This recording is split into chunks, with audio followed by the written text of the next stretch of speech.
Magandang buhay mga kachamba. Ito pala yung mga materials na ginamit natin sa yung pinalit nating battery ng ng Bluetooth speaker natin. So yung battery pala na yan galing yan sa sa sirang laptop battery. Tapos ito yung mga wire na to, balatan natin siya. Ganito lang yung ginawa natin diyan, binalatan natin. Tapos binuhol. Ayan, buholin natin siya para yun yung magiging contact niya doon sa battery. Yung wire pala na yan dito galing yan sa power supply ng computer na yung pinagbabaklas natin. So ayan. So tapos natin mabuhol, ayan, yung dalawa, binuhol na natin yung dalawa. Scotch tape lang natin kasi nga DIY ito na doon sa mga taong may mga Bluetooth speaker pero walang mga soldering. So ito yung para sa inyo. Kuha ka lang ng Scotch tape.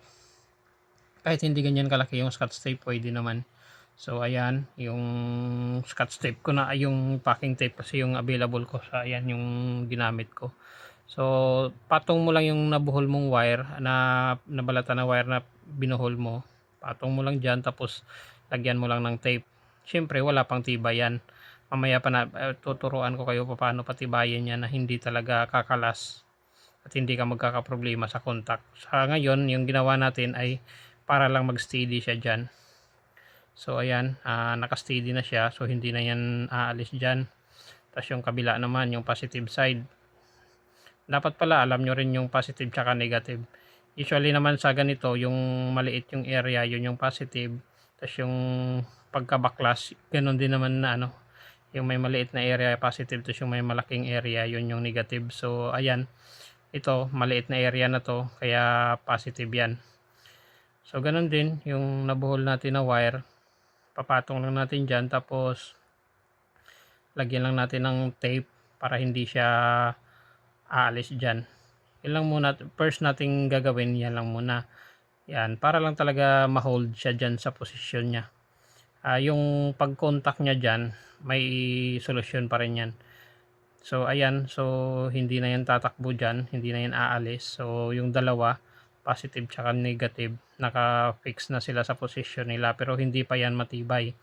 Yung magiging solusyon natin dyan, ayan sila. So hindi pa yan matibay, maluwang pa yan.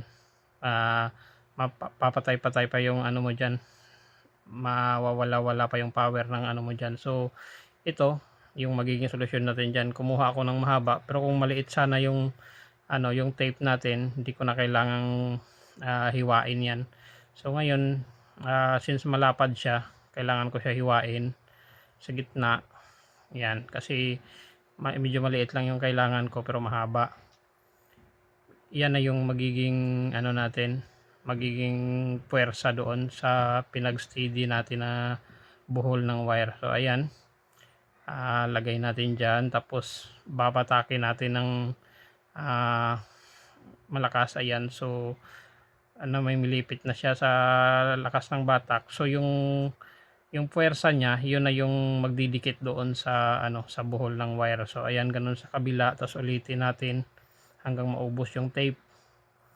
So ayan, sa ganyang paraan hindi na siya tatakbo, hindi na siya aalis, tsaka gaganda na yung contact niya dyan. So ayan, isang ikot pa.